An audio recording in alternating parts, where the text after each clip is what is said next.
Gracias por estar, estamos todos en el Seminario Permanente para el Desarrollo Sustentable. Hoy es 27 de mayo de 2026 y estamos en la sesión 161. Este espacio que la Confederación de Cámaras de Comercio, Servicio y Turismo del país, con Canaco Servitur, ofrecemos para pensar, para reflexionar sobre el desarrollo sustentable, donde amigos y compañeros nos ayudan a comprender mejor muchos y diferentes temas para el desarrollo sustentable. Lo hacemos en alianza con el Colegio de México, con el programa LEAD de Liderazgo Ambiental, y lo hacemos a través del SIGA MX, del Centro de Innovación y Gestión Ambiental. Tengo el gusto de moderar esta sesión junto con la colega LEAD, Jessica Castañeda. Buenas tardes, Jessica. Hola, buenas tardes. Bienvenidos todos un miércoles más de Desarrollo Sustentable. Y con el subdirector del SIGA y coordinador de este seminario, Luis Gerardo Domínguez. Luis, buenas tardes. Hola, ¿qué tal? Muy buenas tardes. Sean bienvenidos y bienvenidas a un seminario más. Y nos acompaña también el responsable de la comunicación, que hoy por fortuna parece que está mudo, Feliciano Castro. Buenas tardes, Feliciano, que estás por ahí. Dice que manda saludos. Manda saludos, muy bien. Y le mandamos un saludo hasta Mexicali, supongo, a Alfonso Cortés. Buenas tardes, Alfonso. Buenas tardes a todos, mucho gusto estar aquí de nuevo. En estas 161 horas que ustedes pueden encontrar en el YouTube, en el Spotify, como un acervo libre para recordar, para refrescar, para retomar las notas de lo que nuestros amigos expertos nos comparten, podrán encontrar los temas que ustedes quieran sobre desarrollo sustentable, los que se imaginen, los que más de 160 expositores durante más de 3 años nos han platicado aquí. Y hoy vamos a acercarnos a un tema que no se nos va a ir de la mesa de los siguientes años y décadas, y cada vez será más intenso: el agua. El agua, por donde le queramos entrar, pero el agua es un tema que tiene que ver en toda la vida. Así dice, así estudiamos desde el jardín de niños que el agua es vida. Pero permítame recordarles que su registro, vale la pena que se registren y con su nombre completo en el dispositivo que se conecten, porque a vuelta de correo, a su solicitud, desde luego, les podrá llegar una constancia de asistencia a este seminario. También les agradecemos la encuesta que ponemos en línea, que nos ayuda a retroalimentarnos y hacer mejor este espacio cada vez con las aportaciones de ustedes. Hoy nos vamos a acercar al agua. El agua es un tema nacional, mundial, bueno, es un tema de frontera. Es un tema que no solamente en nuestras fronteras nacionales, una ciudad con otra ciudad, un estado con otro estado, un Nuevo León con Tamaulipas, Querétaro con Guanajuato, o Jalisco, o todos los que están en la cuenca del Lerma-Santiago. No, también una cuenca, un tema binacional, internacional. No solamente a veces nos hace en algunas esferas públicas hace más ruido el agua que México le debe a Estados Unidos en el Bravo, y a veces no hacemos suficiente por el agua que Estados Unidos le debe a México en el Colorado. Y además diría, ya en otra escala, en el Bravo entiendo, todavía estamos en los ajustes de quinquenales que vale, y aquí ya estamos en cosas de ahorro, de descuentos y de pérdidas y de no sé qué más conceptos que nos ayudarán a comprender mejor, pero el chiste es que ya, aquí en la cuenca del Colorado, desde los años, no sé, 60, 70, 60 por allá, la salinidad hizo que hubiera, no sé qué se podría decir con ironía y humor negro, que seguro en el Valle Mexicali, donde yo nací, no lo toman a bien, pero fue un método de descanso de tierras violento, ¿ves? Porque las tierras, buena parte del Valle Mexicali, la salinidad se echó a perder, ya no se pudo cultivar ahí.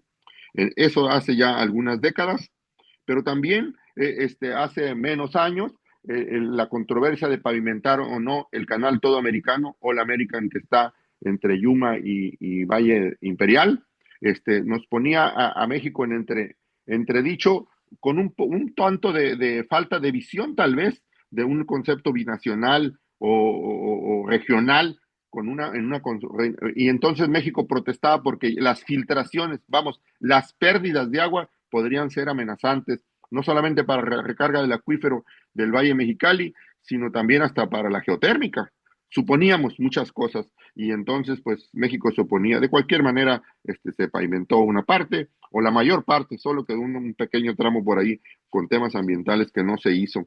Vamos, el agua aún donde no hay escorrentia normal como el río Tijuana, que es seco, aquí también de todos modos esta cuenca binacional que buena parte del lado mexicano, pero drena de manera natural. No somos responsables de la ley de gravedad.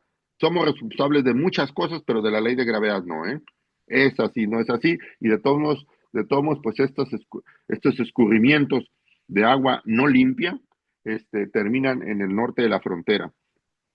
Alguien que puso la frontera ahí, pues no consideró esto de la ley de gravedad, ingeniera Castañeda. Así es, ingeniero. Hoy nos vamos a acercar pensaría yo, a la dependencia que tiene Baja California del agua que proviene del río Colorado. Yo creo que una visión que tenemos que analizar el agua es como una limitante del desarrollo, y eso sí debería de preocuparnos, ¿no? En la zona. El río Colorado es nuestra fuente, pues casi total, ¿no? De la zona. Es una fuente estratégica de abastecimiento para uso agrícola, industrial, urbano, demás. Y de acuerdo al SILA, a la Comisión Internacional de Límites y Aguas, en distintas actas derivadas del Tratado del 44, pues han buscado adaptar esta gestión para escenarios de sequía y de variabilidad climática, ¿no? Estos mecanismos de cooperación han sido para, pues, reducir impactos en la escasez o conservación en volúmenes en las presas, inversiones en infraestructura hídrica y demás. Y además, organismos internacionales han advertido, pues, que la cuenca del río Colorado atraviesa una de las sequías más severas en las últimas décadas. Y eso, pues, en algún momento o ya nos está afectando, nos va a afectar, y bueno, pues hay que ver qué tenemos por hacer por enfrente, ¿no, Luis? Sí, ingeniera, bueno, gracias. Y sin duda alguna, estos desafíos de los que hemos hablado, los hídricos, especialmente en Baja California, sin duda alguna son cada vez más complejos. Por ejemplo, Tijuana es una de las ciudades con mayor crecimiento poblacional en México, incrementando obviamente la demanda del agua potable.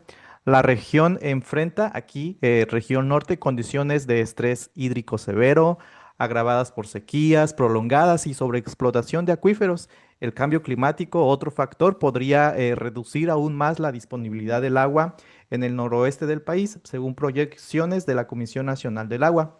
En dicho contexto, las discusiones sobre la Ley de Aguas Nacionales 2025 e incluso la Ley General de Aguas cobran relevancia, ya que podrían redefinir aspectos relacionados con la gobernanza hídrica, derechos humanos del agua, participación social y sobre todo sustentabilidad. Ingeniero. Fíjate que nací en el Ejido Plan de Ayala, pegado al bordo del río en la parte sur, allá por Colonia Nueva se llama, casi con la frontera de entre Baja California y Sonora. Este, y he vivido más tiempo en Tijuana, pero una de las cosas que no salí bien con mis amigos de Mexicali y hasta con mi familia también creo, es por qué no dejaron que el agua se convirtiera en cerveza en Mexicali. Pero bueno, aparte de ese mal chiste, mejor presenta a nuestro invitado para que sí, con seriedad y con rigurosidad científica, nos ilustre sobre cómo manejamos el agua del río Colorado. Sí, Alfonso Andrés Cortés Lara es profesor investigador titular C y director de la Unidad Mexicali en el Colegio de la Frontera Norte, doctor en desarrollo de recursos con especialidad en gestión de recursos hídricos y desarrollo sostenible por la Universidad Estatal de Michigan, maestro en uso y manejo del agua en zonas áridas por la UABC e ingeniero agrónomo por la UABC Sur. Integrante del Sistema Nacional de Investigadoras e Investigadores CECITI Nivel 2, integrante del Foro Permanente de Aguas Binacionales. Ha sido consultor y asesor nacional e internacional para el desarrollo y evaluación de proyectos de investigación y gestión del agua para agencias como el Banco Mundial, la Comisión de Cooperación Ecológica Fronteriza, el Banco de Desarrollo de América del Norte, la Agencia Tajal Contec de Israel y Ecuador, la Agencia de Cooperación Internacional de Japón, la Secretaría de Desarrollo Social en México, el Instituto Mexicano de Tecnología del Agua y empresas del sector privado y grupos del sector social del agro. En 2025 concluyó como investigador asociado el proyecto de vinculación internacional entre Chile, México y Brasil, titulado La producción de agua dulce en contextos de escasez hídrica, resiliencias y saberes locales, financiado por la Agencia Nacional de Investigación y Desarrollo del Gobierno de Chile. Actualmente desarrolla en el COLEF Universidad Mexicali el proyecto de investigación titulado Las interacciones normativas y operativas de las actas del Tratado de Aguas Internacionales para el Río Colorado y la Ley de Aguas Nacionales, implicaciones en el uso y gestión del agua de riego y urbana en la zona fronteriza de Baja California, 2012-2026. En el Seminario Permanente para el Desarrollo Sustentable estamos muy, muy agradecidos, Alfonso, porque en unos minutos nos compartas buena parte de tus muchos años de experiencia en el manejo y en la gestión del agua. Adelante, el micrófono es tuyo, por favor. Bien, pues muchas gracias por sus comentarios, su introducción al tema. Me parece muy pertinente lo que acaban de mencionar. Leyeron, ¿verdad? Muy bien. Y bueno, un gusto nuevamente estar con ustedes aquí en SIGA. Para mí es un gusto y un placer hacerlo. Es muy agradable este foro. Y me voy a permitir compartir pantalla para que vayan viendo el título del trabajo que voy a presentarles. Em, y me dicen si se ve perfecto todo, por favor.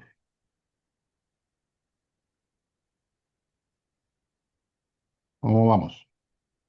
Le falta, ahí está ya la pantalla completa. Adelante. Muy bien. Bueno, ok.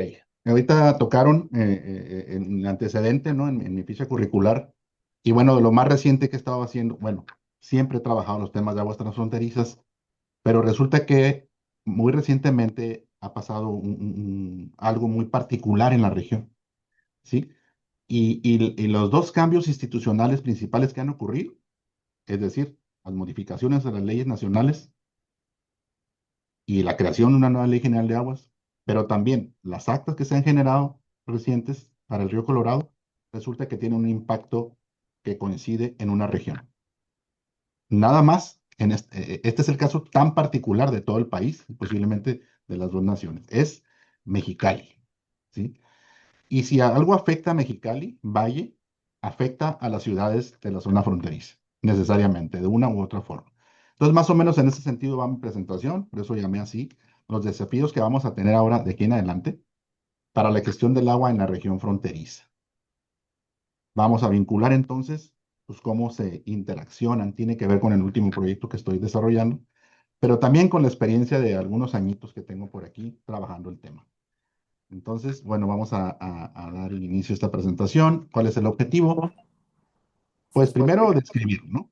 Creo que es muy importante que pongamos en contexto con claridad qué está pasando físicamente en la cuenca y qué está pasando con los marcos binacionales, en primer término, porque no van a creer, pero en esta parte de la nación, ¿no? Pues dependemos mucho más de la gestión que se haga y del manejo y de los tratados que tenemos con Estados Unidos que con la parte nacional, a diferencia de lo que acaba de suceder, que vamos a tener una vinculación estrecha en los dos extremos, ¿no? Norte y sur.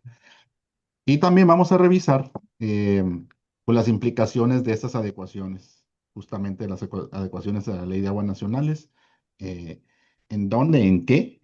¿Implicaciones en qué? Pues en la seguridad del agua, ¿sí? En la seguridad en términos del acceso, en volumen, en cantidad, en oportunidad, en costo, y desde luego la sostenibilidad hídrica, porque necesitamos pensar e incorporar esos principios, esos conceptos ya en la práctica de la gestión del agua, en ambos marcos, ¿no?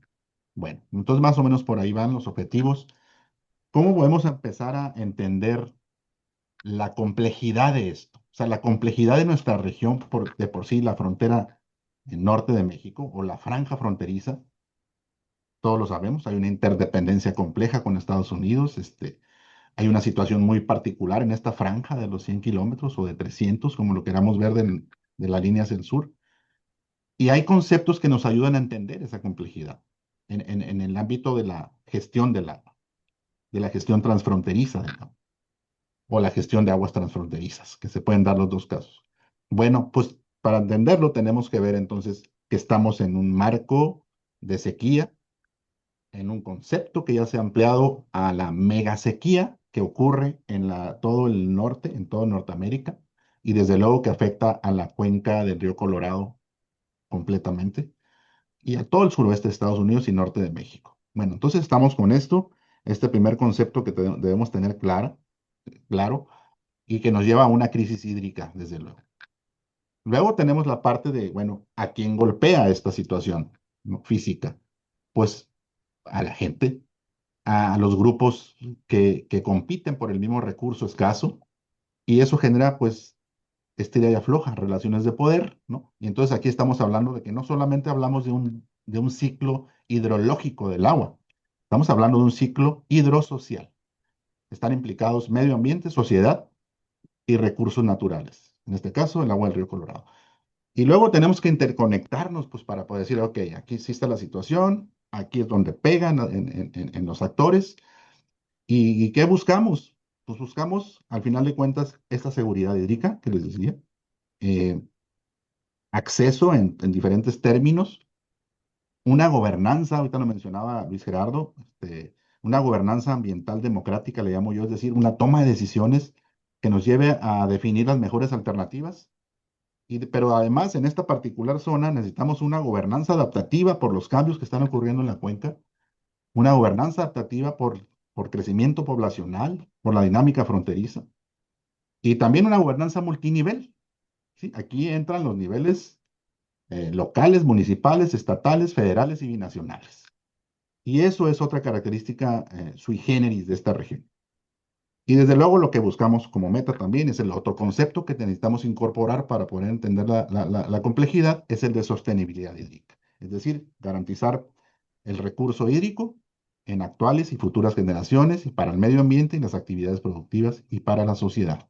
Entonces, si no analizamos la problemática o si no buscamos analizarla desde esta lupa, desde estos lentes, seguramente nos vamos a quedar cortos en el análisis y en el entendimiento del contexto. Bien, ¿con qué empezamos? ¿Cuáles son los procesos hidroclimáticos que nos llevan a procesos hidropolíticos binacionales? Entonces empiezo por la parte de la línea para el norte. Ahorita mencionaban los de las actas. Yo quise hacer aquí una síntesis. Desde luego el mundo de las actas es mucho más que esta slide, que esta diapositiva, pero podemos sintetizar aquí qué es todo el trabajo de gestión binacional que se ha hecho para atender los diferentes problemas que hemos tenido a lo largo de la historia de relación binacional en tema del agua con Estados Unidos. Entonces, hemos tenido actas, como lo mencionaba José Carmelo, de la salinidad que ganaron momento o que fueron importantes en una época, en los 60, 70, que generaron muchas actas que tienen que ver con el tema de la salinidad. Y quiero decirles, a diferencia de lo que generalmente sabemos que las actas tienen que ver con el río Colorado, las de la salinidad, pues no, resulta que la problemática de la salinidad se tuvo y se presentó primero y generó primero un acta en el río Bravo, ¿sí? Entonces tenemos ese tema en una época, 60, 70. Luego la frontera fue evolucionando de ambos lados de la línea, al norte y al sur, y los problemas que empezaron a llegar debido a la llegada de la industria maquiladora, el crecimiento de las ciudades, ¿no? De las ciudades hermanas, etcétera, pues fue el que tenía que ver con las descargas de agua. Es decir, el saneamiento de aguas residuales era un reto en esta época, finales de los 60, 70, 80, y sigue siendo, ¿sí? Y eso ha generado otro extracto, otro grupo de actas que tienen que ver exclusivamente con eso. Para Tijuana, ahí tienen ustedes esas que están ahí enlistadas, hasta la más reciente, el acta más reciente de la SILA y IBWC es una de Tijuana, la 333. Pero tenemos el mismo problema en el Río Nuevo, en el Río Santa Cruz, en Nuevo Laredo, en el Río Bravo. Bueno, luego viene otra época, y tiene que ver con cuestiones físicas. Había escurrimientos, había arrastre de sedimentos en el río Colorado, en el río Bravo y en otros, y entonces empezaron a generar actas que tenían que ver con sedimentación y asolves. Y para el caso de Mexicali teníamos particularmente una, ¿no? Pero lo que quiero resaltar de este antecedente de gestión binacional a través de las actas de la SILA, para abordar diferentes temas según cómo iban apareciendo, los retos como iban apareciendo, Pues el más reciente tiene que ver con la sequía prolongada, ¿sí? Por eso hablaba del concepto con el que lo tenemos que analizar. Y la sequía prolongada ha sido motivo de ocupación, preocupación y ocupación de ambas partes, ambos países. Y nomás vean ustedes, el número de actas lo dice todo, ¿no? 17 actas recientes que tienen que ver con cómo abordar de manera binacional el tema de la sequía prolongada en Río Colorado, en el Bravo y en Tijuana. Aquí particularmente interesan las que tienen que ver con el Río Colorado, o diagonal Valle de Mexicali, porque de alguna manera o de varias se vinculan con el agua que había estado enviándose o que se está enviando a Tijuana, a la zona costa, ¿sí? Entonces, esas actas eh, son recientes.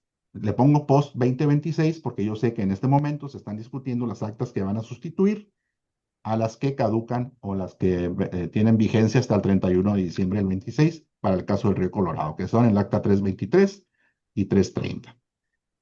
Con esto les digo, o les doy una muestra de lo dinámico que ha sido esto, de la gestión binacional, y, y, y pues también lo cambiante que ha sido nuestro clima a nivel de cuenca. Bien, ¿por qué se ha hecho todo eso? Entrando en el último segmento de actas, pues porque las condiciones aquí en la cuenca están cambiando dramáticamente, ¿sí?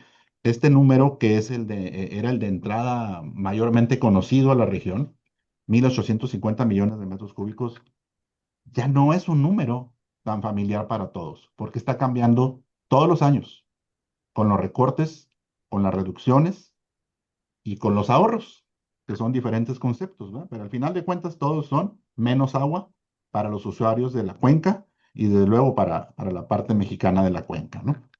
Entonces, por ejemplo, ahí pongo unos numeritos, cuánto se ha reducido en los últimos años, ¿no?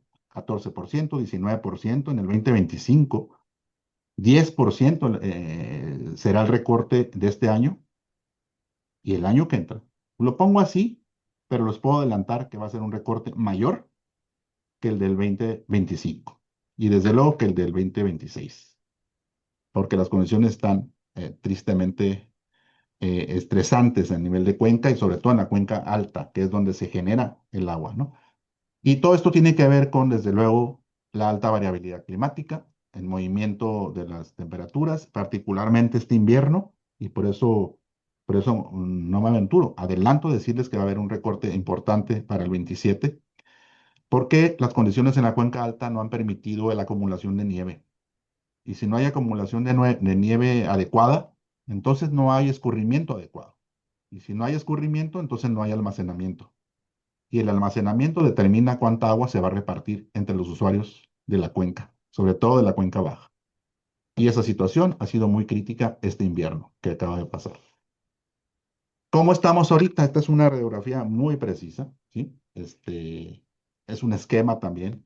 Allá cuando estamos en el circulito verde, perfecto, todo está muy bien, ¿no?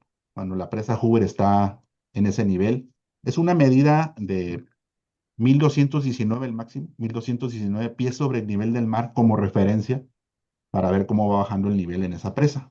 ¿Por qué en esa presa? Pues porque ahí se determina cuánta agua se va a distribuir, agua que viene de la presa Glen Canyon, aguas arriba, y que desde este punto, aguas abajo en la frontera Arizona con Nevada, ¿sí? Ya se dice cada cierto mes cuánta agua se va a repartir a California, Arizona, Nevada y México. Bueno, pues esos son niveles de semáforo y hace tiempo que estamos ya en el semáforo rojo. Es decir, hace tiempo que tenemos niveles por abajo de 1.075 pies sobre el nivel del mar y ese es un nivel que está determinado ya desde el acta 319, ahorita que los ponía. El acta 319 del 2012 ya fijaba niveles de en dónde iban a detonarse los recortes y de qué magnitud iban a ser esos recortes. Y el 1075 es un número clave, porque a partir de ahí inician las reducciones, ¿sí? Reducciones, ¿sí? Ahorita les hablo del 1090, que es otro tipo de recorte, ¿no? El asunto es que ahorita estamos a esta fecha, bueno, ahí no sé por qué puse 12, pero eh, Estamos hoy a 1065 pies sobre el nivel del mar en esta fecha de este día, ¿sí? Y eso significa que es muy probable que lleguemos a un nivel de recorte que está por abajo de los 1050. No voy a profundizar en esto porque son datos muy puntuales en las actas, pero ahí dice que va a haber un recorte nivel 3, pues no va a ser el primer recorte ni el segundo nivel de recorte. Seguramente vamos a entrar al tercer nivel de recorte. Es decir, estamos en una situación crítica, ¿no? Em, aquí, déjenme, ok. Bueno, esto es un esquema de cómo ha evolucionado también lo de las actas. Fíjense que este es otro esquema, yo había preparado otro. Aquí llega hasta el 2026, ok, no hemos llegado a ese punto. No hemos terminado en las actas, la vigencia de las actas 330 y 323, pero en el 2026 se sumaría el recorte de 83 más 99, ¿no? 184 millones de metros cúbicos, pero yo les adelantaba que para el 2027, y ya se está discutiendo eso, esto se va a rebasar. No nada más lo del 26, se va a rebasar lo que se recortó en el 25, que como pueden ver ustedes, se suma 99 millones del acta 323 y 246 millones del acta 330. Y juntos es el recorte total en el caso de México. Yo estimo que así como fueron 345 millones en el 2025, en el 2027 vamos a tener uno más elevado, 353, 355 para arriba. Y eso significa muchas cosas, ¿no? Esa es una referencia. Quiero hablar de lo que ya ocurrió para no decir de lo que va a ocurrir, porque es probable. Pero lo que ya ocurrió fue un recorte en el 25 de este tipo y las equivalencias siempre son muy ilustrativas, ¿no? ¿Qué significa ese volumen, ¿no? Aparte de restárselo a los 1850. Bueno, significa un 66%, y eso es un porcentaje, 2/3, ¿no? De la recarga vertical del acuífero del Valle Mexicali, que es la segunda fuente de importancia de agua en la región, en esta región. Yo estoy en Mexicali en este momento, ¿sí? Representa también el equivalente a irrigar con el volumen de derecho de riego que tiene un usuario por hectárea, equivale a regar 34,000 hectáreas, ¿sí? 34,000 hectáreas, 3.5, vamos a la comparación urbana, 3.5 veces el consumo total del organismo parador de Mexicali, o 2 veces el de Tijuana, ¿sí? En un año. Entonces, estamos hablando de volúmenes que nos hacen necesariamente no solamente ver la magnitud, sino ver la necesidad de modificar la forma de gestión del agua, ¿sí? De ver las alternativas que tenemos ante este escenario crítico. Y bueno, aparte estoy hablando de volúmenes, pero esto de reducir las entradas de agua o de dejar de circular agua a cierto punto, pues no nada más tiene que hablar de volumen, habla de calidad también, porque hay una relación directa cantidad-calidad. En el caso de esta zona de la baja, de la salida de la planicie costera de inundación del río Colorado, del delta del Colorado, pues eso también incrementa el depósito de sedimentos y eso tiene una implicación tremenda en la gestión del agua de riego, por ejemplo, ¿no? Que se acumulen sedimentos en los canales hacen perder eficiencia y hacen perder agua. El incremento proporcional de la salinidad, ese es otro factor.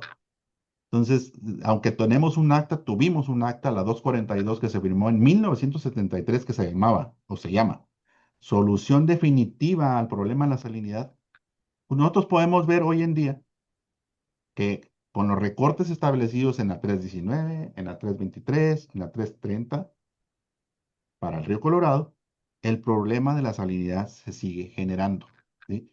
Y se tienen que tomar medidas para contrarrestar este otro problema, ¿no?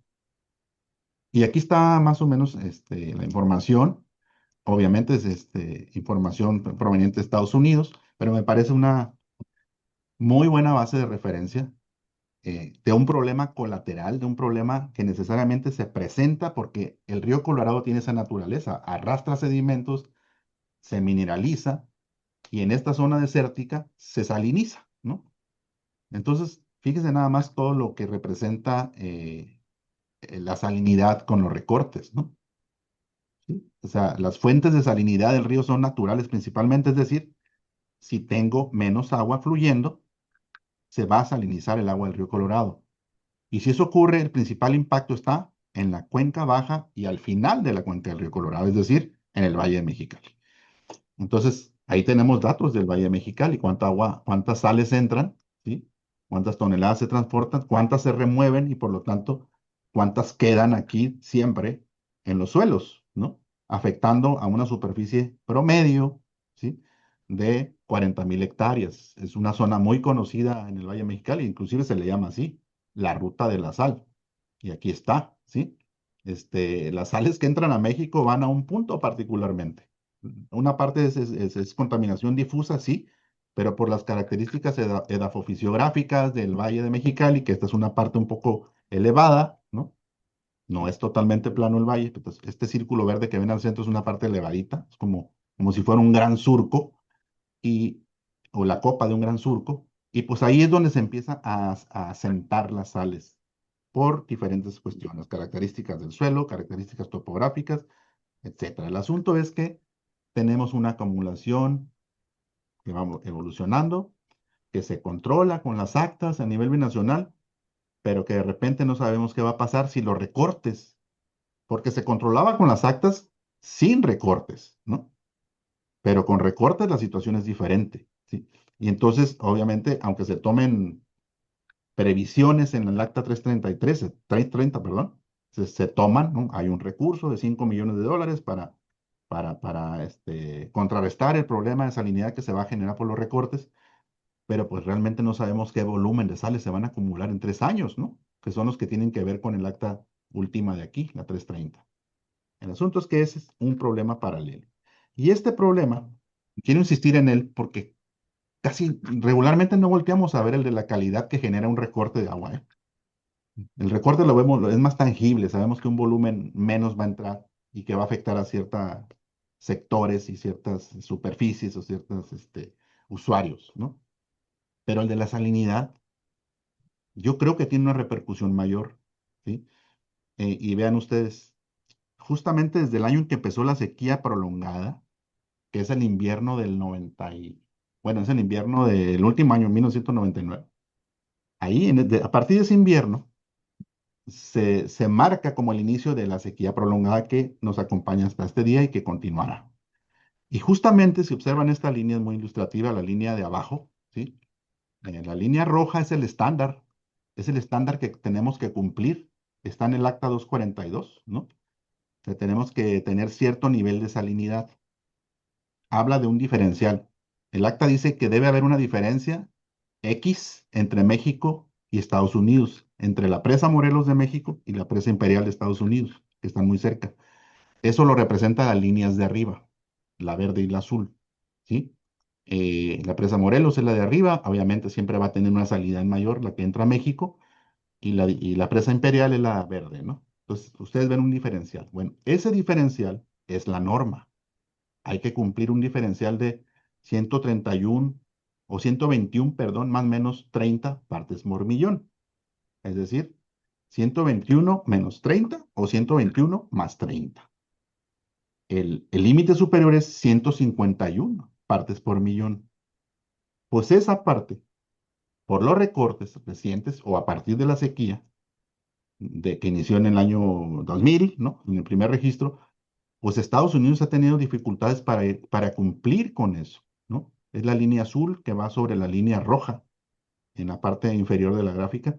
Y vean ustedes cómo ha tenido esa dificultad para cumplir con esa norma. Eso significa que tenemos acumulación de sal en el lado mexicano y que ha sido muy complicado controlar eso, y más ahora con el Acta 330, que hubo un recorte mayor o el que viene, ¿no? Y si lo vemos a nivel mensual, perdón, a nivel anual, ¿sí? El anterior era una gráfica de muchos años. A nivel de ciclo, pues también tenemos una época cuando se acumula la sal. La sal no circula, la sal se acumula, ¿sí? y circula y luego se acumula, pero se acumula en el Valle de Mexicali. Entonces tenemos unos meses con picos de salinidad que desde luego rebasan la norma, pero pues como la norma dice que debe ser un promedio anual, pues más o menos siempre nos da, pero más o menos nunca nos da, ¿sí? O sea, siempre hay una acumulación de sal. Quería mencionar ese punto porque es algo que generalmente no se menciona. Este, el otro asunto es que hay otra ruta de salinidad. Esa salinidad del río Colorado afecta a la salinidad del acuífero también, ¿sí? Un acuífero que alimenta 425 pozos profundos, ¿no? Y entonces tenemos otra ruta, además, que si hay un abatimiento en el acuífero, y eso está ocurriendo en este acuífero, ¿sí? Hay una tasa de abatimiento anual de alrededor de 1 metro al año, y ahí hay una relación directa, porque entre más se abata el acuífero, más se vaya abajo el manto, el manto freático del acuífero, entonces se concentra más la salinidad. Y ahí tenemos otra ruta de salinidad. Entonces, hay varias, ¿no?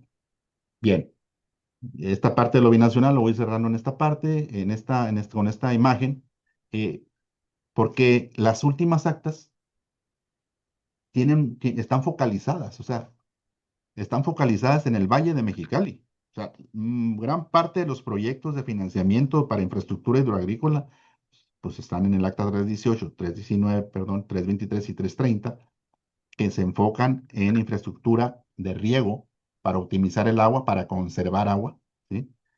O de descanso de tierras, también como otra medida de conservación de agua, con el fin último de ahorrar un volumen o recortar un volumen o reducir un volumen, son diferentes términos, para dejarlos en la presa Hoover o en el lago Mead, justamente para recuperar aquellos niveles que les mostré en el esquema, ¿no? Que nos pueden llevar a niveles críticos donde ya no se pueda producir energía eléctrica, por ejemplo, ¿no? En la presa Hoover. Entonces, está focalizado en el Valle de Mexicali toda la acción, en el distrito de riego, y pues ustedes entenderán entonces que ahí es el impacto directo del marco normativo que tiene que ver con lo binacional, directamente en el distrito de riego 014, con recortes. Ahora vemos de qué se tratan estas actas recientes, que todavía no vencen este año. Primero, hay muchos fondos, ¿sí? Hay 31.5 millones de dólares del acta 323 que se han ejercido, es una parte ya. El acta 330 también, 65 millones de dólares que también se están ejerciendo ya, sobre todo para conceptos de descanso de tierra, y 5 millones de dólares que tienen que ver con proyectos para contener lo de la salinidad. Eso lo lleva la SILA directamente, los 5 millones de dólares. Em, y luego una propuesta que hicieron los usuarios, que tiene que ver con el Acta 330, para un descanso temporal de tierras que se vincula al Acta 330. Es decir, ¿de qué se tratan las dos actas? De financiar para conservar agua a través de infraestructura hidroagrícola, desde obras de cabeza hasta nivel parcelario, y en otro concepto, el descanso de tierras, y entre los dos conceptos, generar volúmenes de ahorro y dejarlos en la presa Hoover para mantener el nivel o evitar que caiga dramáticamente. Ese es el objetivo de estas actas que ya van a vencer y que ya se están haciendo las post 2026. Hubo un acuerdo, esto es muy importante, lo menciono así rápidamente, hubo un acuerdo para descanso de tierras por primera vez en la historia y no lo promovieron las entidades gubernamentales de México, ni de la SILA, ni de la CONAGUA. Lo promovieron los usuarios, ¿sí? Los usuarios del riego, que vieron que era importante que ya no se viera, aunque ya no se entregara tanto dinero a proyectos de conservación de agua a través de infraestructura, porque además nunca se ven esos proyectos, y lo que sí sabemos es que hay mucho flujo de recursos. Entonces, esa desconfianza generó una propuesta muy original de los usuarios. Nos tocó estar ahí directamente asesorando o viendo este seguimiento. Y es una propuesta de, dejo mi derecho de riego, pero me das a mí la compensación directamente. De eso se trata el programa de descanso de tierras. Tiene que ir al usuario. Y eso es algo muy interesante y muy novedoso para esta región. Ahí está una propuesta que se hizo de cuánto podría ahorrar cada módulo de riego de los 22 que hay en el Valle de Mexicali y San Luis. y nada más lo muestro ahí para que vean que se calculó bien. Y lo tomó como referencia la Conagua, la SILA, el gobierno del estado, y empezó a trabajar y ahí está, ¿no? Se pensaban descansar en los 3 años, derivado del Acta 330, para 24, 25, 26, cerca de 44,000 hectáreas, ¿no? Que están ahí en la última columna al final. En fin, creo que hasta ahí podríamos, en la parte binacional, decir en qué vamos cuando hablamos de enfrentar la crisis hídrica. Bueno, en que las actas generan recursos, las actas de tratados recientes, para ese tipo de infraestructuras, para ese tipo de conservación, y de que lo que se está buscando ahorita es una compensación justa y equitativa para todos los usuarios. Estamos hablando de la daga que viene del norte, porque es presión para los usuarios aquí. La daga que viene del sur, ¿sí? Habla de los procesos técnicos hidropolíticos nacionales. Y ustedes saben que recientemente hubo una modificación y hubo una, se emitió una nueva ley general de aguas. Me parece que la que tiene mucho que ver con lo que se está haciendo es la ley reformada de aguas nacionales.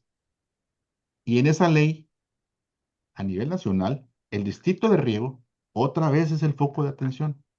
Entonces, un foco desde el norte, otro foco desde el centro, al Valle de Mexicali. Entonces tenemos dos puntos de extracción de agua del Valle de Mexicali o del distrito de riego, ¿sí? En uno ya vieron ustedes a través de las actas de qué manera y cómo se compensa. En el segundo, hay un retiro de concesiones, fue un acuerdo que se logró en diciembre, a 2 días de que pasó la ley de aguas nacionales, pasó el 4, el 5, ¿sí?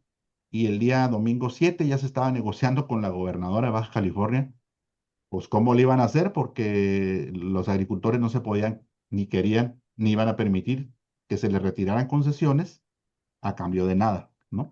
Solo por decir o por imaginar que el agua no se usaba, ¿no? Cosa que no es así precisamente.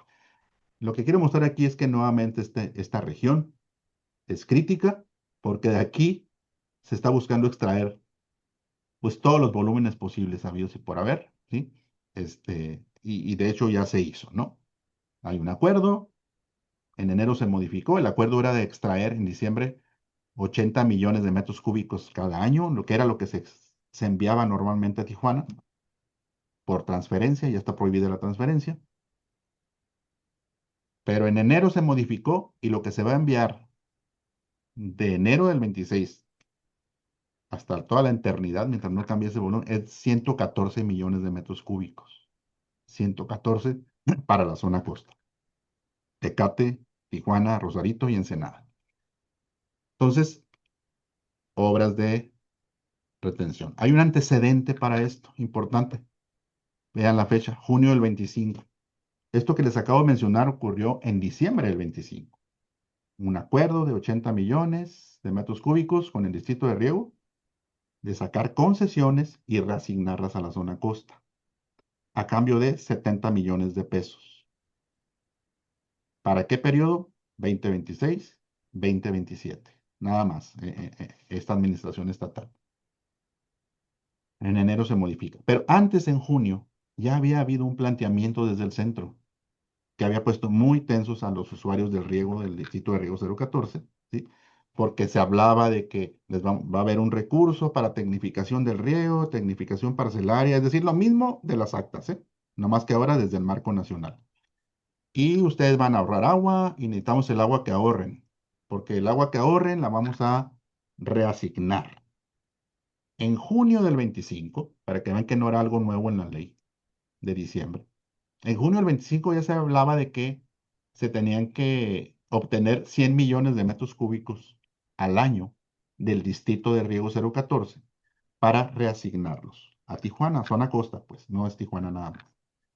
Y que iba a haber apoyos, ¿no? Apoyos para conservación de agua. Bueno, este acuerdo de la presidenta no fue aceptado, ¿sí? No fue aceptado. El distrito de riego fue el único que no ingresó a nivel nacional, fue el único que dijo no. No porque tengo presión del norte y no porque no sé qué significa eso que me estás diciendo. O sea, ¿cuánto me vas a dar? ¿A quiénes se lo vas a dar? No había claridad de eso, ¿no? Y eso a decir de los directivos de la Sociedad del Distrito de Riego y de los diferentes módulos de riego, de los 22 módulos de riego del Valle de Mexicali y San Luis Río Colorado. Entonces, no entran. Eso fue en junio del 25. En diciembre del 25 volvió a aparecer ese tema, nada más que ahora en la nueva ley, en la ley reformada. Y decir que desaparecen las transferencias entre particulares, es decir, entre el distrito de riego y el gobierno del estado, y eso ya no puede ocurrir. Y en su lugar quedan prohibidas esos movimientos de agua fuera del distrito. Vamos a retirar las concesiones, de todas maneras, como se decía en junio, y, y punto, ¿no? Hasta ahí decía, no hablaba nada de compensación. En diciembre lo que se acordó después de que se firmó la ley fue compensar a los usuarios. Son estos 70 millones de pesos que les digo. Retiro tus concesiones, incluso dijeron cuántas, ¿no? Eran las concesiones correspondientes a cerca de 8.500 hectáreas, que era lo que regularmente se enviaba por la otra ruta previa a la ley. Y que por esas 8.500 hectáreas, pues iban a compensar con 70 millones de pesos. Les digo, eso cambió en enero, y en enero fue, no recuerdo si fue un decreto, pero fue una notificación de Conagua que dijo 114 millones de metros cúbicos te voy a retirar de concesiones, las voy a enviar a la zona costa. Esto fue en enero de este año, 26. Y los 70 millones de pesos, pues ahí están por si los pueden obtener o si se los vamos a dispersar, pero el agua yo ya la tengo. Entonces, ahorita en este momento, el agua ya está garantizada por el nuevo marco reformado de la Ley de Aguas Nacionales. Ya está garantizado para la zona costa. Ya las concesiones están otorgadas o están extraídas del distrito de riego. ¿Qué voy con esto? A través de todos esos puntos, ¿no?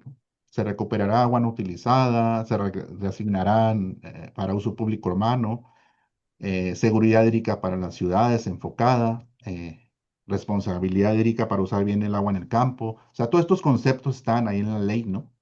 Este, el órgano interno de control se reincorpora para vigilar que esto funcione bien. O sea, todos estos fueron cambios y conceptos o modificaciones incorporadas a la ley de aguas nacionales. Eh, Otros mecanismos, pues, que facilita la ley reformada de que el organismo de cuenca en Baja California pueda hacer esos trámites más eficientes, porque en algún momento de la iniciativa enviada por la presidenta en octubre del 25, les estaba quitando todo el peso a los organismos de cuenca, había retirado el órgano interno de control, ¿no? Y todo eso volvió en la versión final de la ley de aguas nacionales en diciembre. Entonces, con esos mecanismos busca vigilar esto de las transmisiones, ¿no? De las transmisiones de derechos de agua del distrito de riego hacia la zona, para uso público urbano en la zona costa. Entonces, muchos cambios que facilitan este movimiento de agua, ¿no?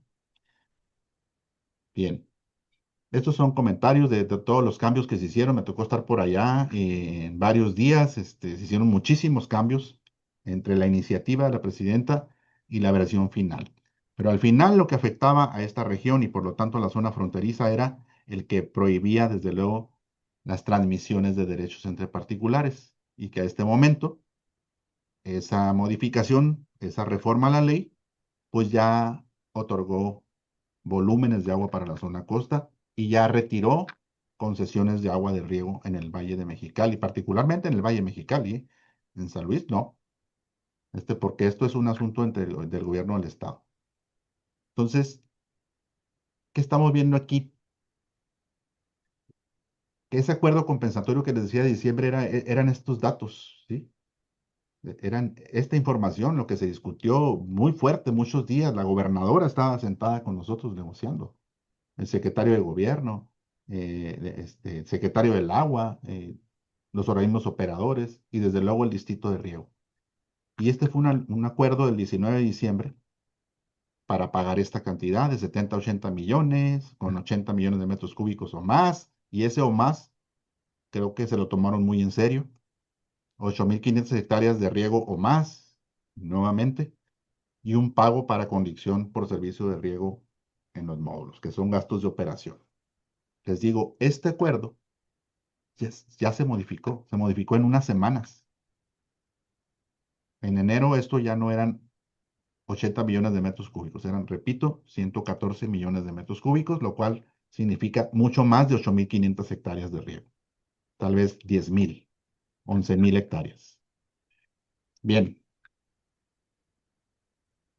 lo que quise hacer aquí, yo sé que es muy denso esto, pero resulta que son dos marcos de gestión del agua que hacen que se modifique de una manera con mucha celeridad, pues muy repentina también, la gestión del agua en un distrito de riego que es clave para abastecer de agua no solamente la zona de riego, porque era la que abastecía antes de la ley a la zona costa, pero ahora resulta que está toda la presión de dos marcos, de dos actas en este momento del tratado, la 323 y la 330, y de las reformas a las aguas nacionales, impactando directamente la gestión del agua en un distrito de riego y automáticamente modificando la distribución de agua en toda la zona fronteriza. Es un cambio radical, es un cambio único. Nadie más ha ajustado la ley de aguas nacionales que se firmó en diciembre, que se autorizó en diciembre 7, 6, perdón. Eh, Nadie más, nada más esta zona, esta región. Y nadie más ha hecho un acuerdo interno entre usuarios de riego y gobierno del estado para un acuerdo de compensación por extracción de concesiones de agua de la zona de riego. Vamos a hablar aquí para ir cerrando en ese escenario físico, en ese escenario de los marcos, cómo modifican la gestión. ¿Qué es lo que tenemos que hacer al final de cuentas? ¿Qué es lo que se tiene que hacer para que el agua, de todas maneras, se garantice el derecho humano, pero también que se garantice la justicia hídrica, porque ese es otro concepto mucho más amplio? En el derecho humano al agua hay un enfoque de uso público urbano. En la justicia hídrica hay un enfoque de todos los usuarios, medio ambiente, usuarios del sector primario.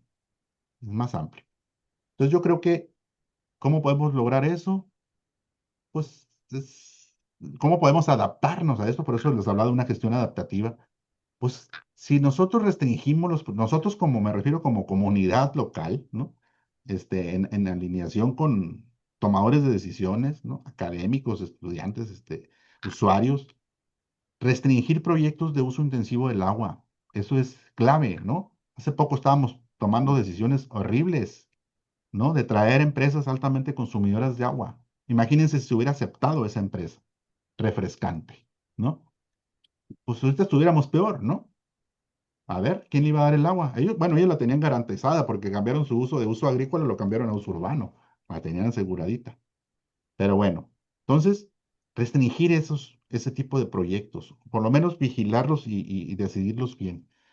Implementar la medición, para mí la medición como agrónomo, como este, especialista en uso y manejo del agua, sé que esto es algo que falla mucho, ¿sí?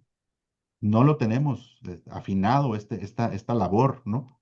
En las zonas de riego, desde luego que hay ventanas de oportunidad para mejorar el uso, sí, aumentar la eficiencia, sí, pero primero hay que medirla y necesitan recursos los usuarios del riego para medir bien y que puedan optimizar su agua. Entonces, mides primero y luego eficientas, pero ¿cómo puedes eficientar o gestionar algo que no mides, ¿no?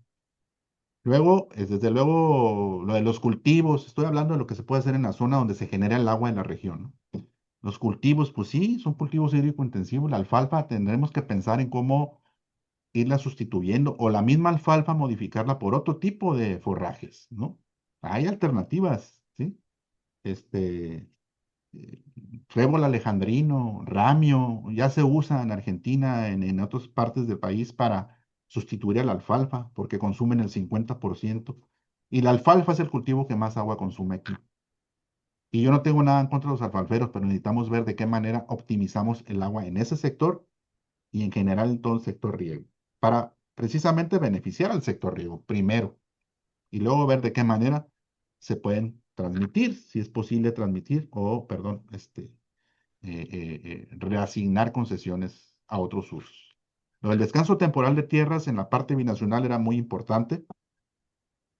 Ahí se estableció, como bien dijo José Carmelo, es cierto, ya habíamos tenido una experiencia de un descanso de tierras forzoso con lo de la salinidad. Se descansó la tierra. La superficie promedio por parcela es 20 hectáreas. En esa época sembraban 14, 15 y dejaban 5 sin sembrar. Y muchas zonas sin sembrar también. Entonces ya hemos tenido esa experiencia de descanso de tierras, pero ahora lo que se buscaba es que las actas la compensaran, ¿sí? Porque el beneficio nunca llegaba al usuario final. Y el último punto tiene que ver con la compensación justa. Si ahorita el enfoque va a ser compensatorio, ¿sí? Porque por ahí va todo, enfoque compensatorio en las actas, enfoque compensatorio en el marco nacional, pues entonces el enfoque compensatorio debe ser justo y equitativo, ¿sí? Debe considerar a las personas más vulnerables. Y no se vale generalizar, porque he escuchado algo que no es cierto, perdón, pero no es cierto. No es cierto que aquí todos los agricultores traen un pick-up doble tracción o que ganan 300,000 pesos al mes. O sea, no, no.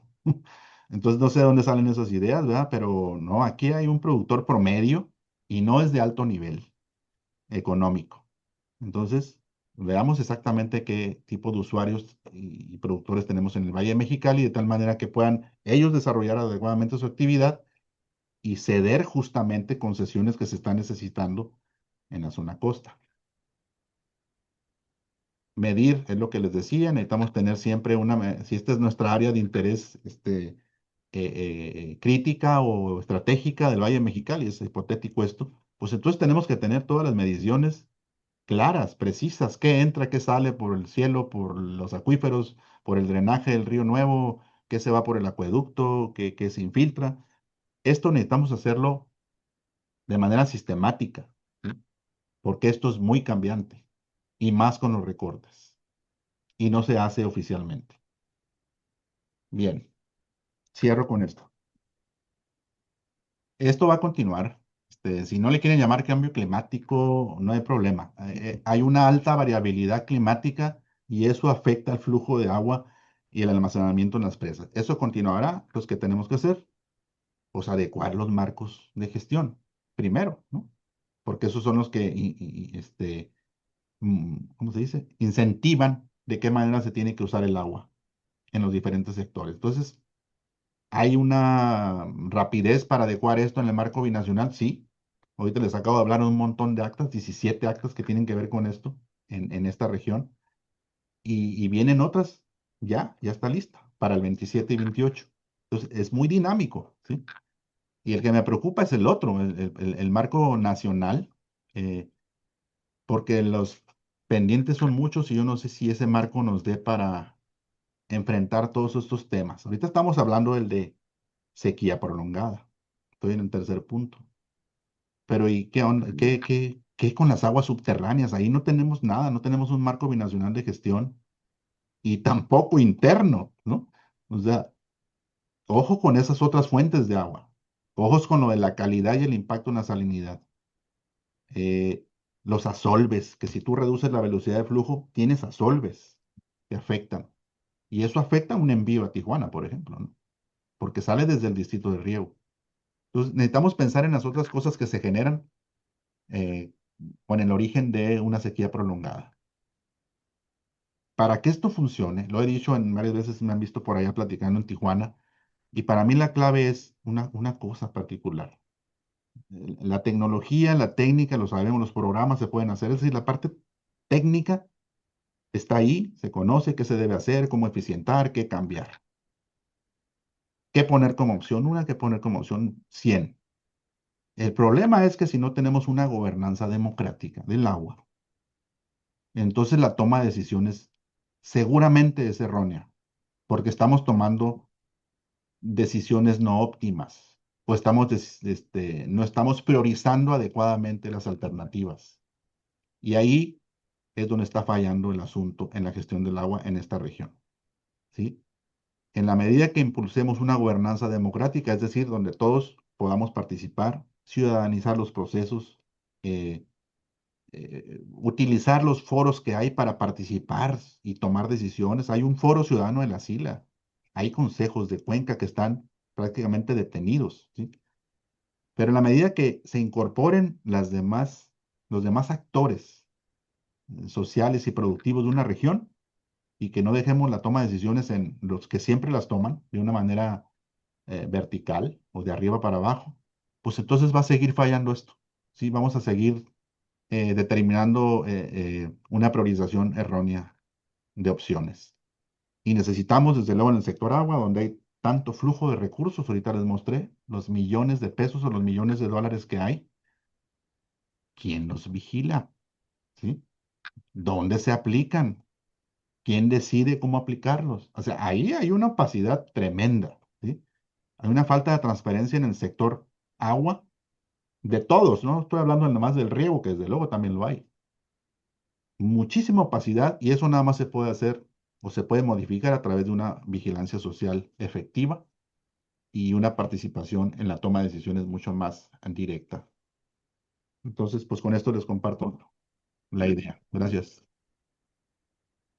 Alfonso Cortés, nos dejaste, como otras veces, una madeja con tantas puntas, que es muy difícil de salir de esta, en estos minutos, pero sin duda que has tocado con bastante, este, maestría, diría, los temas que nos duelen y las tareas pendientes que tenemos en la gestión del agua, pues toda, urbana y agrícola.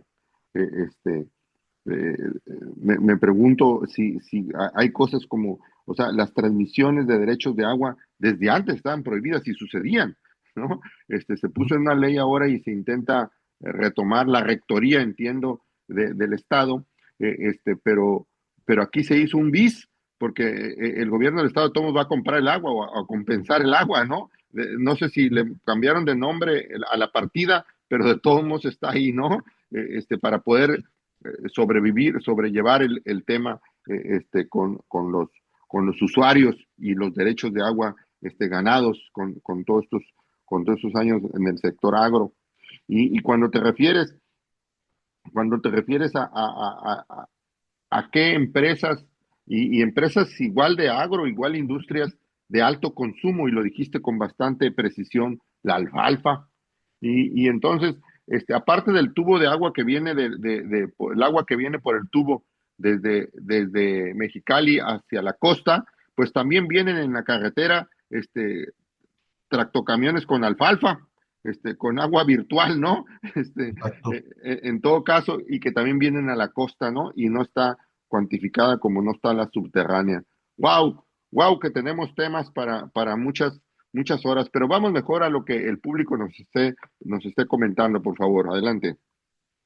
Tenemos una pregunta de Enrique Serrano que nos acompaña de Chapingo. Dice, gracias doctor por la valiosa información proporcionada en torno a esta severa problemática. Sus comentarios breves acerca de cuál es la posición de ambos gobiernos de la frontera en relación con la cada vez, ay, perdón, con el cada vez menos volumen de agua.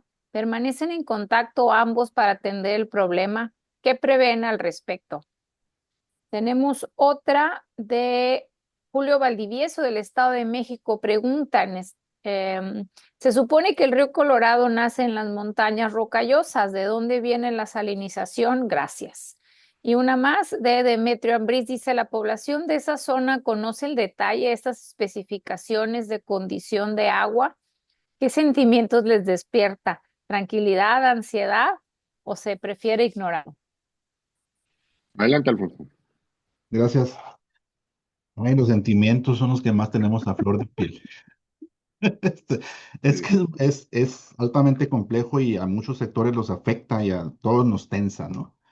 Yo a veces llegué a escuchar, voy a empezar por el último, que en Tijuana no se hacía una relación directa con lo que pasaba en el Valle de Mexicali, cómo podría afectar los recortes aquí. Y ya vimos que si hay un recorte aquí, hay una restricción porque es un mismo recurso, pues hay una misma restricción para sacar concesiones, ahora para sacar concesión. Antes era para enviar volúmenes.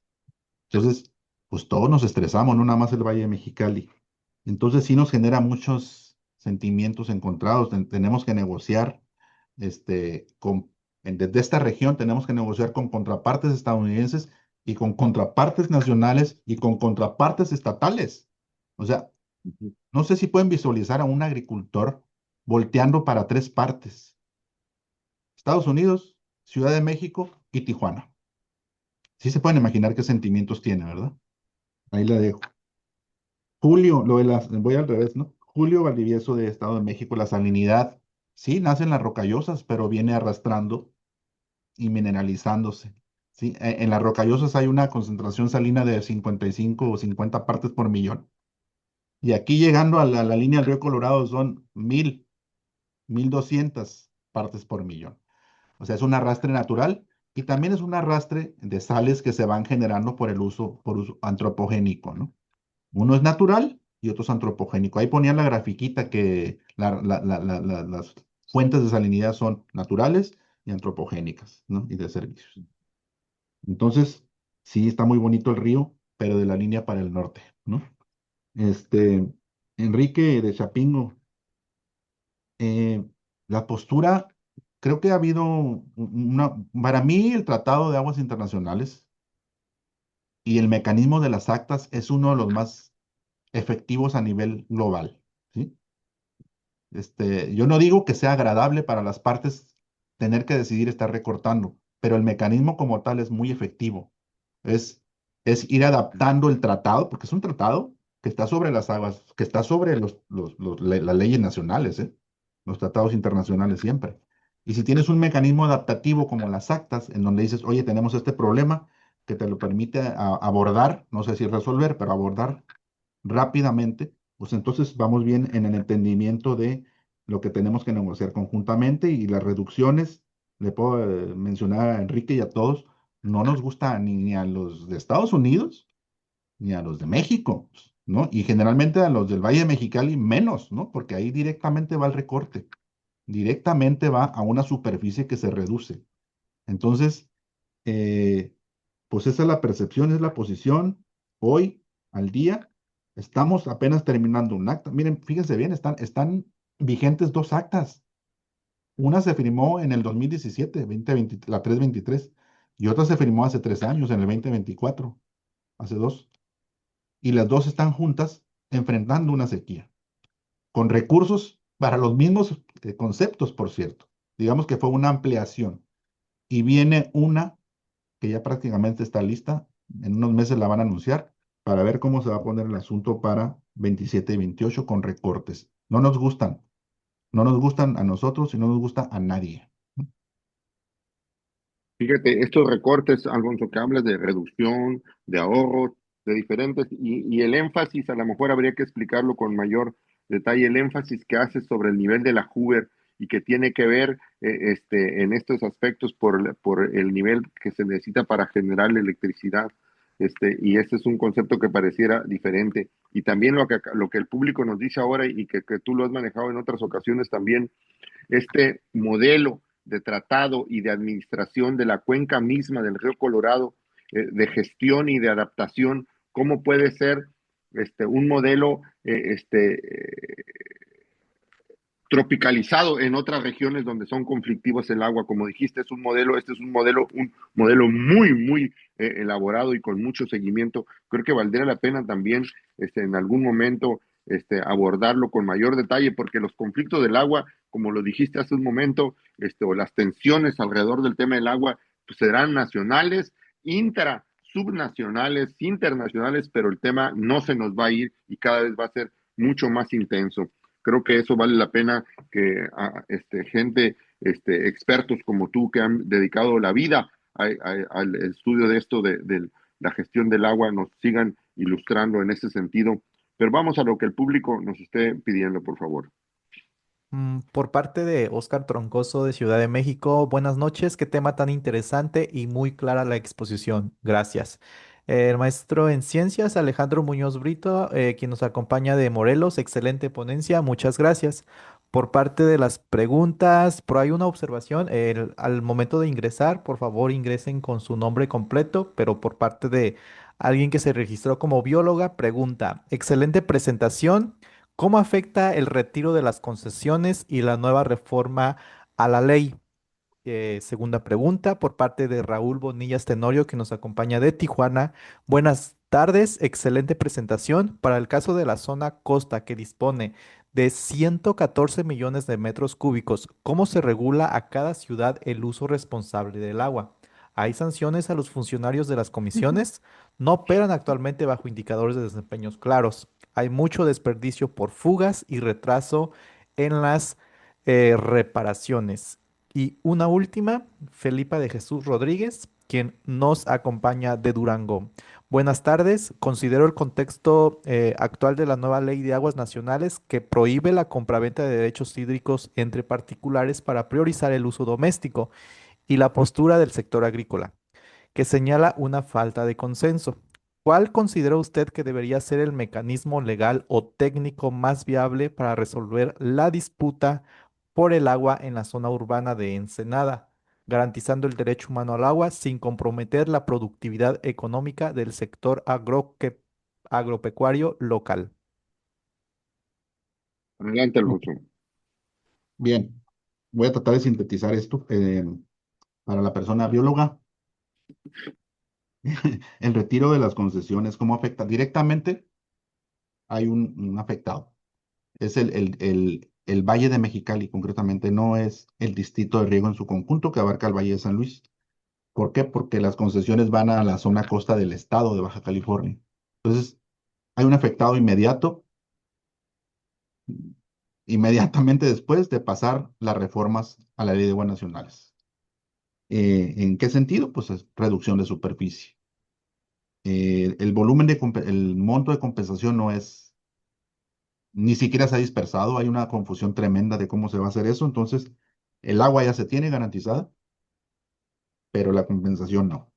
Y entonces el afectado es el Valle Mexicali. Y eso lo voy a vincular porque se están enviando 114, se están asegurando 114 millones de metros cúbicos para la zona costa. Y mis críticas siempre han sido, cuando hablo de la desalinizadora también, digo, a ver, tenemos muchas alternativas. ¿Sí? No es cierto que no hay alternativas, sí hay fuga en la red de distribución, en la red de los pozos que están en la mesa arenosa de San Luis, que es donde está asignada el agua de las ciudades de la zona costa. Ahí hay 80 millones para Tijuana, 9 para Ensenada, 3 para Tecate y 82 para Mexicali. Y en esa zona de extracción hay una eficiencia de menos del 50%, es decir, no sacamos el agua que tenemos disponible. Ahí hay 197 millones de metros cúbicos disponibles por acuerdo binacional en el único, yo creo que es el único acuífero de la franja fronteriza binacional, es un único acuífero binacional que está en equilibrio. Y la parte americana sí está extrayendo lo que se acordó, 197 millones de metros cúbicos cada parte. México no lo está haciendo. Entonces tenemos un reto ahí, ¿no? Importante para cuando hablamos de que falta el agua. No, falta eficientar. Y me llevo la línea. La eficiencia de conducción por el acueducto hacia Tijuana, fugas del orden del 15 o más por ciento. Llego a Tijuana, ¿sí? Fugas del orden del 20 o más por ciento en la red de distribución de agua potable. Me quedo en Tijuana. Aprovechamiento de agua residual tratada en niveles bajísimos, ¿no?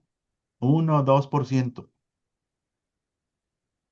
Entonces, ¿por qué irnos a opciones tan caras, ¿no? Como una desalinizadora, porque pues, si sigues tirando el agua, pues vas a tirar el agua al mar y luego la vas a jalar con la desalinizadora para limpiarla. Ya hay un contrasentido, ¿no?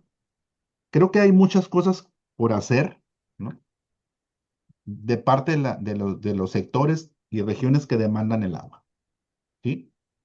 Yo soy baja californiano, soy de la zona costa, soy de Ensenada y sé que hay que hacer cosas, ¿sí? Que mejorar muchísimas cosas para mejorar el uso del agua y consumo del agua en las ciudades, ¿sí? Eh, y desde luego, pues ahí también hay que hacer mucha tarea, no nada más se trata de sácale más y sácale más. ¿A quién? Pues a los vulnerables agricultores del Valle de Mexicali, ¿no? Y bueno, creo que con eso contesté lo de las disputas justamente en Ensenada, pues hay amparos. Yo sé que ahorita lo de los amparos está medio complicado, ¿verdad? Pero ahorita no hay otro mecanismo que pudiéramos implementar para digamos, para eh, enfrentar una disputa, ¿no? Aquí lo que se hizo fue un acuerdo, no llegamos a un amparo con el acuerdo de diciembre, después de pasada la ley. El mecanismo que se buscó no fue el de la demanda, fue el mecanismo de la compensación. Pero si la incumple el gobierno del Estado, les adelanto, entonces sí se va a pasar al otro nivel de conflicto, ¿no? Creo que contesté por ahí las preguntas. Bueno, sí que nos gana el tiempo. Fíjate que yo creo que has dado otra vez en el clavo. Los ciudadanos urbanos, muy fácil señalamos la necesidad de ahogar en el sector agrícola, ¿no?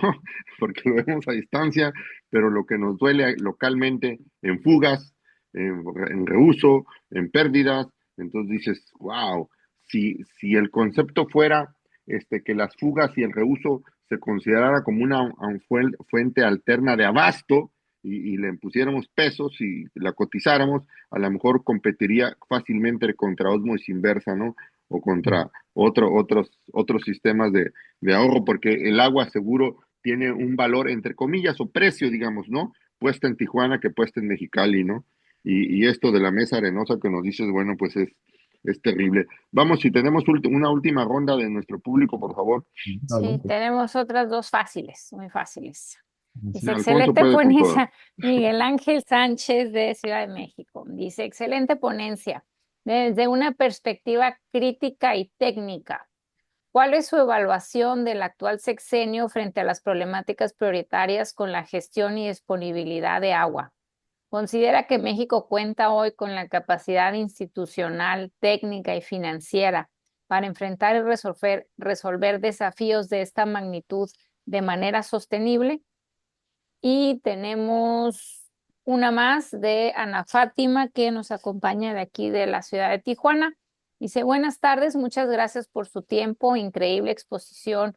Mi pregunta es, ¿cuál consideras la principal limitante institucional para una gestión hídrica efectiva en Baja California? Adelante, por favor. Gracias.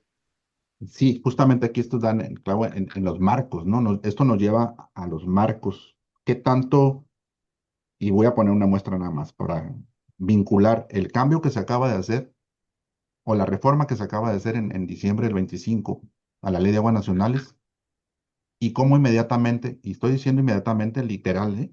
Al día siguiente hubo una manifestación de agricultores que cerraron la garita comercial. ¿Por qué? Pues porque el marco institucional los dejaba fuera, ¿sí? ¿Qué quiere decir eso? Que no se tropicalizó adecuadamente, que no se revisaron los casos, que no se vieron las cuestiones regionales. Entonces yo le veo una deficiencia en ese sentido. Yo sé que es una ley general, ¿sí? Pero creo que una ley de general también debe considerar las diferencias regionales que tenemos en todo el país. No es lo mismo el norte, el sur y el centro, ni el suroeste. Yo se los dije a los diputados, tuve varias reuniones con ellos.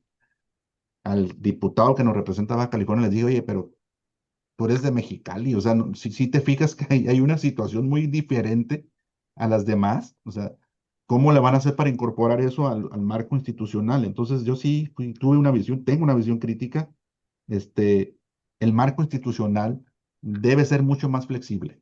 Yo sé que se acaba de adecuar, pero vimos en 2 días que no funcionaba para ciertas regiones. Y esta persona que me acaba de hacer una pregunta hace rato de cómo le hacemos para la controversia y todo, pues quiere decir que tampoco aplicó para ese caso. Entonces, así hay muchos en el país, ¿no? Creo que se va a tener que estar adecuando este marco. No podemos esperar tanto tiempo sin hacer reforma, porque si no, no estamos recogiendo las preocupaciones regionales. Aquí no la había recogido y afortunadamente hubo una mesa de negociación inmediata. Y eso hizo sostenible, relativamente sostenible, la gestión del agua en la franja fronteriza. ¿Sí? Ayudó a desbloquear algo que estaba atorado en el distrito de riego para beneficiar a la zona costa. Y entonces se hizo una flexibilidad que dio cierta sostenibilidad. No sabemos cuánta, ¿verdad? Pero sí la dio, ¿no? En un plazo amplio. Y luego lo de limitantes institucionales, pues necesitamos bajar la ley y reglamentar, sacar las leyes estatales, ¿sí? porque tenemos la ley general de aguas y tenemos la ley de aguas nacionales, pero ahora necesitamos ajustar el marco nacional a los estados, es decir, a las condiciones que están prevaleciendo en nuestra región. ¿Qué quieres impulsar? Las instituciones que yo siempre llamo esto, es, las instituciones son como la grasa de una maquinaria del desarrollo. ¿Sí? Vemos una institución como una gran maquinaria del desarrollo. Bueno, pues ese marco normativo, binacional o nacional, es como la grasa que le da movimiento al engranaje de esa maquinaria del desarrollo. Si ese marco institucional es incorrecto, impreciso, no recoge todas las particularidades regionales, pues eso está fallando, se va a atorar, se va a quebrar el engranaje. Necesitamos estar adecuando nuestro marco institucional regional, estatal, si quieren llamarle, ¿no? Y necesitamos darle más celeridad a ese punto. Wow. Seguro se nos quedan en la mesa para seguir con estas reuniones.